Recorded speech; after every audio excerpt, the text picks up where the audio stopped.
तो हेलो दोस्तों, नमस्कार, स्वागत है आप सभी का अपने इस यूट्यूब चैनल में। दोस्तों, आज के इस वीडियो में हम मौर्यकालीन का जो आगे का पीरियड है वो कैसे-कैसे चला, ठीक है? और क्या-क्या इम्पोर्टेंट फैक्ट हैं एग्ज़ाम को देखते हुए, उन सारे टॉपिक को हम इस वीडियो में कवर करने वाले हैं, ठीक है? तो कल की वीडियो में हमने यहाँ तक देख लिया था कि जो अशोक के अभिलेख थे, वो कितने भागों में बँटे हुए थे, ठीक है? आज की इस वीडियो में हम इन्हीं अशोक के अभिलेखों से आगे हम जानेंगे कि जो अशोक के जो 14 अभिलेख थे, ठीक है?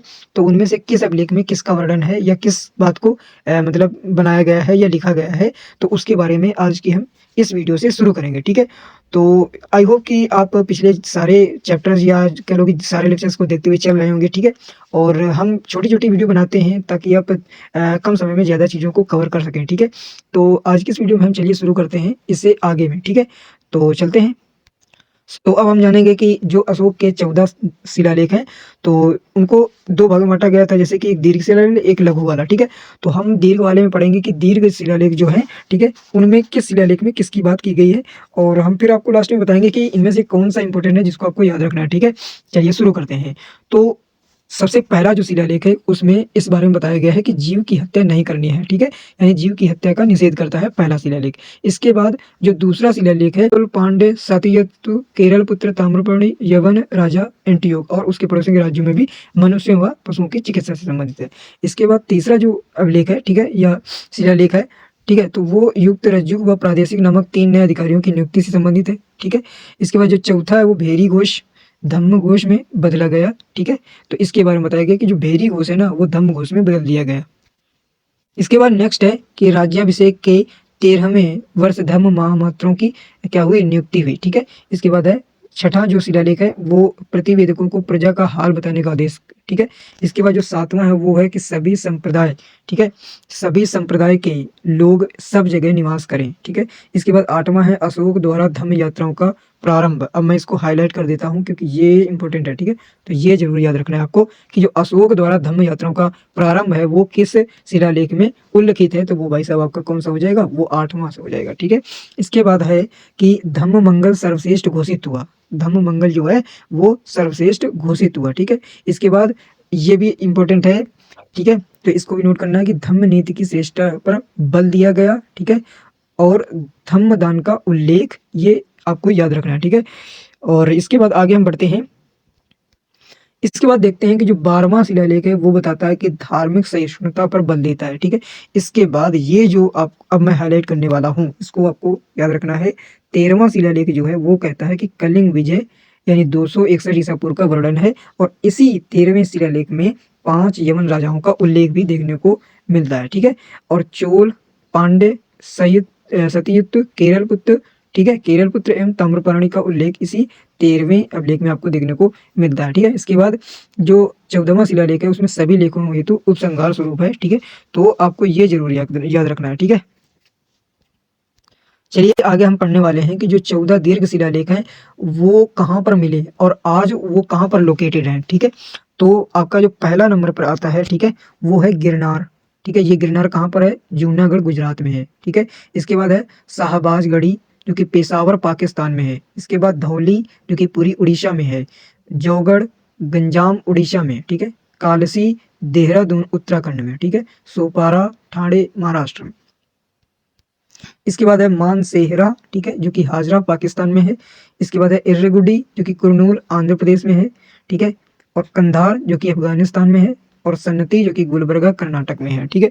तो ये 14 जो शिलालेख प्राप्त हुए हैं, ठीक है? वो कहाँ-कहाँ पर या कह लो उनकी जो प्राप्ति स्थल है वो कहाँ पर हुई और आज उनको किस नाम से जाना जाता है? चलिए अब हम देख लेते हैं कि जो 13वां शिलालेख है उसमें जो 5 वर्णित जो यवन राजा हैं वो किस देश के हैं और क्या उनका नाम है, ठीक है? तो जो मिस्र देश के हैं, कौन? मिस्र देश के, वो है टॉलमी फिलाडेल्फस द्वितीय, ठीक है? इसके बाद जो एपीरस हैं वो अलेक्जेंडर हैं, ठीक है? यवन राजा अलेक्जेंडर, ठीक है? साइरेन देश के मैगस और मेसिडोनिया के एंटीगोनस गोनाटस, ठीक है? और सीरिया देश के एंटीयोकस द्वितीय, ठीक है? चलिए अब हम बात करते हैं मौर्य प्रशासन की जो इकाई मतलब कि उस टाइम पर जो भी प्रशासन कार्यक्रम था जो कि जो भी मतलब रूल का जो सिस्टम बना के रखे हुए थे मौर्य काल में, ठीक है? तो वो किस प्रकार से था, ठीक है? तो उसको चलिए देखते हैं। तो सबसे पहले सबसे बड़ा था साम्राज्य, देन उसके बाद प्रांत होता जो प्रांत होता था और उपराजा के द्वारा इसका नियंत्रण किया जाता था। ठीक है, इसके बाद मंडल जो कि प्रदेष्टा के द्वारा नियंत्रण किया जाता था। आहार या विषय विषयपति के द्वारा। स्थानीय स्थानीय क्या होता था, ये 800 गांवों का एक समूह होता था। ये ऐसे ही 400 गांवों का समूह द्रोणमुख कहलाता था। 200 गांवों का समूह खारवाटिक कहलाता था। 10 गांवों का समूह संग्रहण कहलाता था।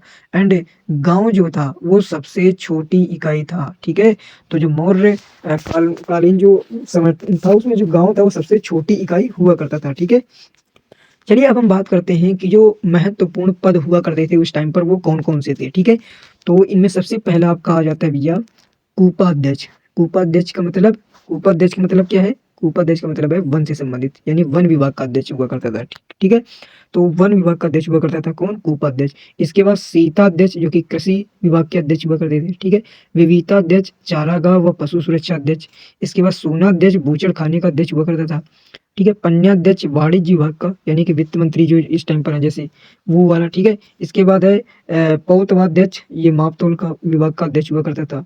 लक्षणाध्यक्ष, इसको टकसाल का अध्यक्ष बोलते थे। ठीक है, और अकराध्यक्ष ये खान का अध्यक्ष हुआ करता था, मतलब खान विभाग का जो माइनिंग एनी वगैरह। ठीक है, चलिए अब हम बात करते हैं कि जो केंद्रीय प्रशासन के प्रत्येक विभाग थे उनको किस नाम से जाना जाता था। ठीक है, जिनकी कुल संख्या कितनी है? 18 है।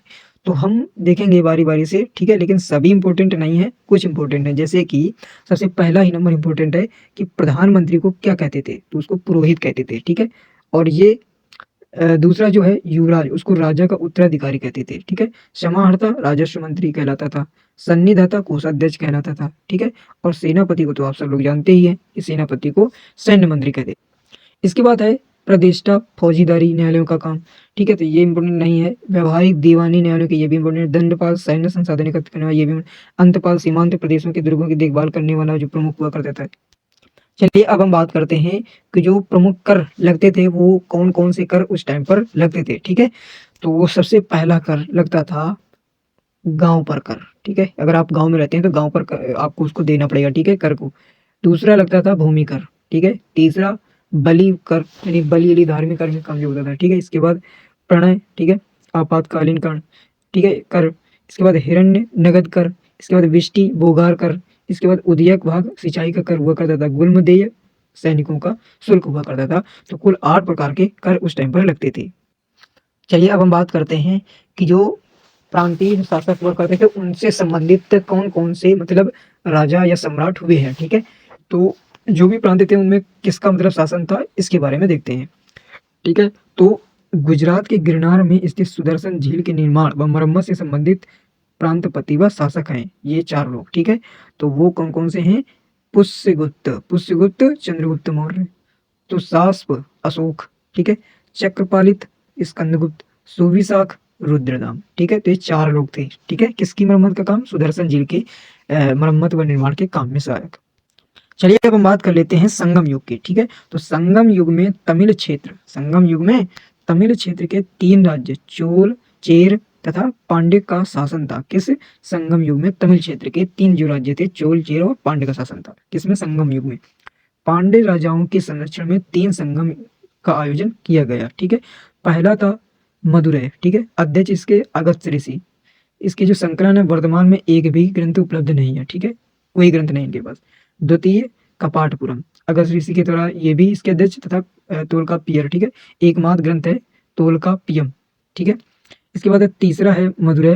ठीक है, नकीरर, नकीरर और कई ग्रंथ उपलब्ध हैं। ठीक है, कई ग्रंथ उपलब्ध है। बात कर लेते हैं संगम युग के प्रशासनिक विभाजन के बारे में। ठीक है, तो गांव सबसे छोटी इकाई थी। दिन। ठीक है, देन उसके बाद क्या होता था? मंडल। ठीक है, उसके बाद कोट्टम अथवा नाडु कश्मीरी। ठीक है, नाडु जिला और कुर्रम ग्राम का संघ ऐसे बोल सकते हो। ठीक है, यह भी ग्राम का संघ कुर्रम कहलाता था। फिर ग्राम सभा सबसे छोटी इकाई, देन मंडल, फिर नाडु जिला। तो कुछ इस प्रकार से प्रशासनिक विभाजन था। अब हम बात करते हैं कि जो संगम युग से संबंधित ग्रंथ और लेखक हैं वो कौन कौन से हैं। ठीक है, तो ये इंपॉर्टेंट है, इसको जरा ध्यान से सुनना। ठीक है, तो शिलापादिक्रम, वो इलांगू वाडिगल। ठीक है, मणिमेखलई। ठीक है, शीतलई सत्यनार। इसके बाद जीवक चिंतामणि, तिरुक्कदेवर। ठीक है, इसके बाद है तोलकाप्पियम, तोलकाप्पियर के द्वारा। ठीक है, इसके बाद है कुरल जो कि तिरुवुल्लर के द्वारा। ठीक है, तो चलिए अब हम कुछ क्वेश्चन कर लेते हैं जो कि पिछले एग्जाम में आ चुके हैं। ठीक है, और SSC, MTS, CHSL and CGL जो भी एग्जाम हुए हैं उनमें पिछले जो प्रीवियस ईयर्स में आए हुए मौर्यकालीन जो क्वेश्चन हैं उनको देखते हैं कि कौन कौन से क्वेश्चन आ चुके हैं जो कि इंपॉर्टेंट है एग्जाम को देखते हुए। तो ऐसा ना समझें कि ये जैसे मान लीजिए कोई और किसी एग्जाम की तैयारी कर रहा है तो ये समझे कि नहीं ये इंपॉर्टेंट नहीं है। देखिए क्वेश्चन बुक से ही बनाए जाते हैं जो भी प्रीवियस ईयर में पूछे गए हैं, ठीक है। एक दो क्वेश्चन ऐसे होते हैं कि इधर से मतलब कोई मतलब लॉजिक नहीं होता है, वो कहाँ से भी पूछ सकता है, ठीक है। लेकिन कुछ ऐसे होते हैं, ठीक है, जैसे 80 to 85% जो कि प्रीवियस ईयर से ही पूछे जाते हैं। और अगर आप आरआरबी की भी तैयारी कर रहे हैं तो टीसीएस ही उसको कंडक्ट कराएगा, रेलवे के जो एग्जाम होंगे, ठीक है। तो टीसीएस सीजीएल यानी एसएससी को भी कंडक्ट कराता है, इसलिए इंपॉर्टेंट है सभी के लिए, ठीक है। तो चलिए शुरू करते हैं। तो सबसे पहला नंबर क्वेश्चन है कि निम्नलिखित में से कौन चंद्रगुप्त मौर्य की मृत्यु के बाद मौर्य साम्राज्य के सिंहासन पर बैठा, ठीक है।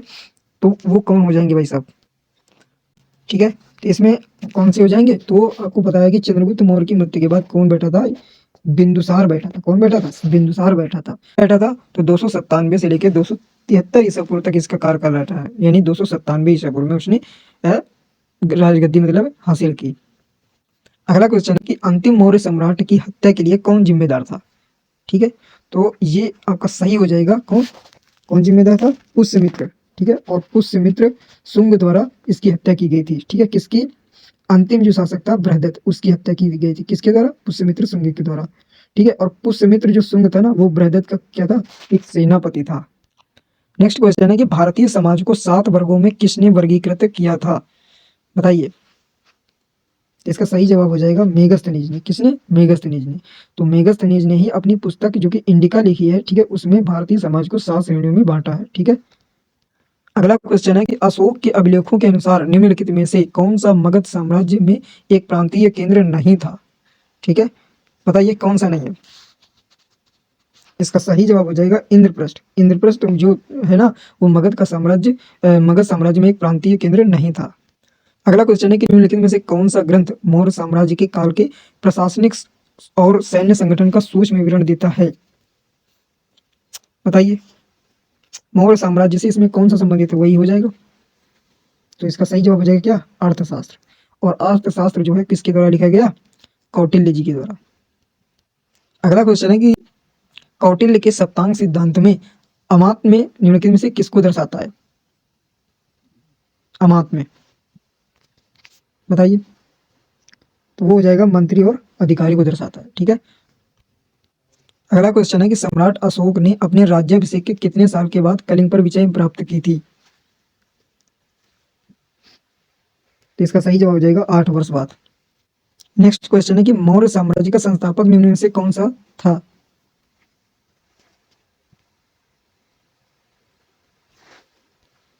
इसका सही जवाब हो जाएगा चंद्रगुप्त मौर्य। कर लेते हैं कि इनमें से किसके बाद सम्राट अशोक ने बौद्ध धर्म ग्रहण किया था, तो इसका सही जवाब हो जाएगा कलिंग के युद्ध के बाद। और कलिंग के युद्ध को कब जीता था उसने, 261 में। और ये जो सम्राट अशोक है वो जो मौर्य साम्राज्य है, ठीक है, मौर्य साम्राज्य का जो तीसरा शासक था, ठीक है, तो वो अशोक था। तो आई होप कि यह वीडियो आपको बहुत अच्छी लगी होगी, ठीक है। और आपने क्वेश्चन के साथ साथ थ्योरी को भी कंपाइल किया है, ठीक है, सीखा है। तो आपको ये जो भी क्वेश्चन कराए गए हैं ये एग्जाम में याद रहेंगे, ठीक है। और अगर आपको ये वीडियो अच्छी लगी तो वीडियो को लाइक कर दीजिए, और चैनल पर नया हो तो चैनल को सब्सक्राइब कर लीजिए, क्योंकि हम रोज आपको ऐसे ही history and polity and geography कुछ ऐसे ही सारी चीज़ों को कवर करते हुए चलेंगे। तो इस चैनल को सब्सक्राइब कर लें ताकि आपका हेल्प हो सके, ठीक है। तो मिलते हैं कल की वीडियो में एक और नए टॉपिक के साथ में, ठीक है।